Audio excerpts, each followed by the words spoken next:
Doctor BR Ambedkar గారిని అవమానపరుస్తూ నిండు పార్లమెంట్లో, ఎందుకంటే భారత రాజ్యాంగం యొక్క ప్రాతిపాదిక మీద ఏర్పడినటువంటిదే మన పార్లమెంటు.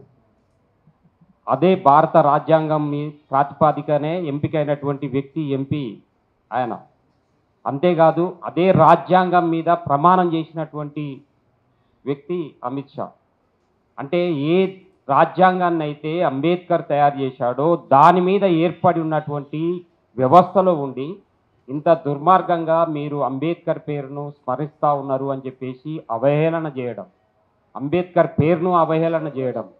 అంతేకాదు ఇంకొక మాట ఆయన అన్నటువంటి దాంట్లో మనకి చాలా స్పష్టంగా కనిపించేది ఏంటి, భారత రాజ్యాంగం 75 సంవత్సరాలు అవుతుంది అని చెప్పేసి చర్చ జరుగుతుంది అక్కడ. భారత రాజ్యాంగం మీద చర్చ జరుగుతూ ఉంటే అంబేద్కర్ గారి గురించి మాట్లాడకుంటే అమిత్ షా గురించి మాట్లాడతారా, మోడీ గురించి మాట్లాడతారా? కాబట్టి అంబేద్కర్ గురించి వాళ్ళు చెప్తా ఉన్నారు, పార్లమెంట్ సభ్యులందరూ చెప్తా ఉన్నారు, అందరూ మాట్లాడతారు.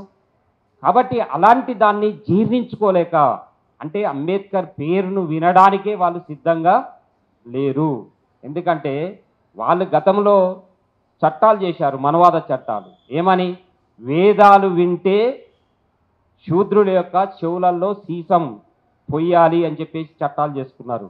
కానీ ఇప్పుడు అర్థమవుతుంది ఏంటంటే అంబేద్కర్ పేరు వింటే మనువాదుల చెవులలో సీసం పోసినట్టు అవుతా ఉంది. అది వాళ్ళకు ఉన్నటువంటి భయం. దాని నుంచే వాళ్ళు ఆ పేరు వినడానికి కూడా భయపడుతున్నారు, దాన్ని ఉచ్చరించడానికి కూడా భయపడతా ఉన్నారు. అందుకనే మనం ఈ దేశంలో జరుగుతున్నటువంటి పరిణామాలను వీటన్నిటి కూడా జాగ్రత్తగా అర్థం చేసుకోవాలి. వాళ్ళు ముందు ఒక టార్గెట్ అన్నారు, మొత్తము రాజ్యాంగాన్ని మార్చడం కోసం కావాల్సినటువంటి ప్రయత్నాలు పదే పదే సుప్రీంకోర్టులో మనం వేస్తూ ఉన్నారు. వాళ్ళు సెక్యులరిజం గురించి దాన్ని తీసేయాలని వేశారు, సోషలిజం అనేటువంటి భావనని రద్దు చేయాలని చెప్పేసి కేసులు వేశారు, ప్రియాంబిల్ అంటే ప్రవేశికను మార్చాలి అని చెప్పేసి కోర్టులో కేసులు వేస్తూ ఉన్నారు. అలాగే ఇప్పుడు జమిలీ ఎన్నికల పేరుతో దాదాపు అనేక చట్టాలను సవరణ చేయడానికి వాళ్ళు పూనుకున్నారు.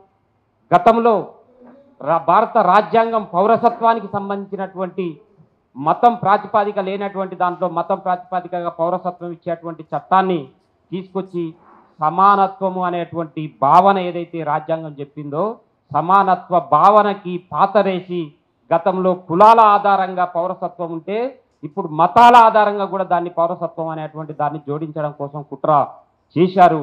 ఇలాంటి దుర్మార్గాలన్నీ కూడా చేయడం కోసము, రాజ్యాంగాన్ని ధ్వంసం చేయడం కోసము, అంబేద్కర్కి ప్రజలలో ఉన్నటువంటి గౌరవం, అంటే ఈ దేశంలో అంబేద్కర్ అంటే రాజ్యాంగం, రాజ్యాంగం అంటే అంబేద్కర్, వేరు లేదు, వేరే పర్యాయ పదం. అంబేద్కర్ రాజ్యాంగానికి పర్యాయ పదం.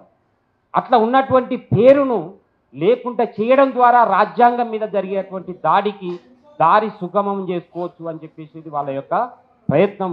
కాబట్టి దీన్ని అడ్డుకోకుంటే, దీన్ని కనుక మనం ప్రతిఘటించకుంటే ఈ దేశంలో వాళ్ళ యొక్క ఆగడాలు ఇంకా మితిమీరిపోయేటువంటి అవకాశం ఉంది.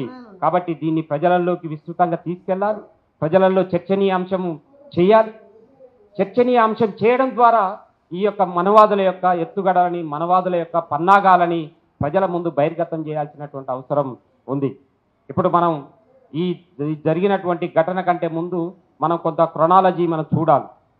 మీకు నవంబర్ 25వ తారీఖు అదాని కేసుకు సంబంధించింది బయటకు వస్తుంది. మీరు చూస్తే అదాని 2500 కోట్ల రూపాయల కుంభకోణం ఏదైతే అవినీతికి 4 రాష్ట్రాల అధికారులని కొనుగోలు చేశాడు డబ్బులు.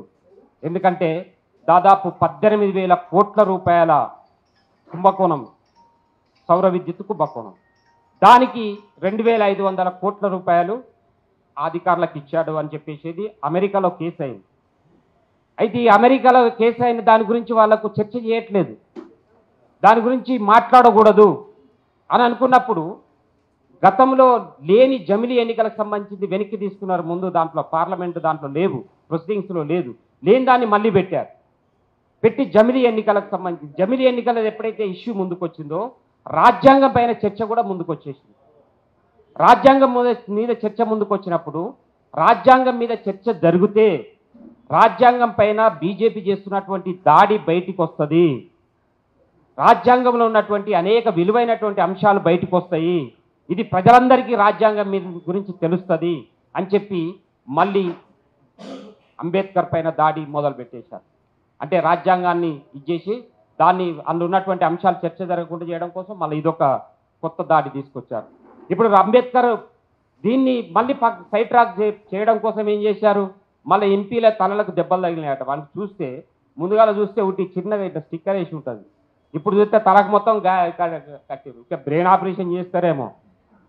మేము డిమాండ్ చేస్తూ ఉన్నాం, ఇక్కడి నుంచి ప్రజా సంఘాలు అందరం కూడా డిమాండ్ చేయాలి. ఏంటంటే వాళ్ళకి మామూలుగా తలకు కట్టుకట్టారు ఇదేం లేకుండా, కానీ ఈ మనువాదులందరికీ కూడా బ్రెయిన్ ఆపరేషన్ చేసి అంబేద్కర్కే కాదు ఈ సమాజంలో ఉన్నటువంటి ఈ అసమానతలకి మూలమైనటువంటి ఈ సిద్ధాంత కణజాలం భావజాలాన్ని మొత్తం కూడా ఎలిమినేట్ చేయాల్సినటువంటి అవసరం ఉంది. అందుకని వీళ్ళందరికీ కూడా తలకట్లు కట్టాలి, మొత్తం అందరికీ కడితే తప్ప వాళ్ళు బాగుపడేటువంటి పరిస్థితి లేదు. అందుకే ఈ విషయాలన్నింటినీ కూడా మనం ప్రజల్లో చర్చనీయాంశం చేయాల్సినటువంటి అవసరం ఉంది.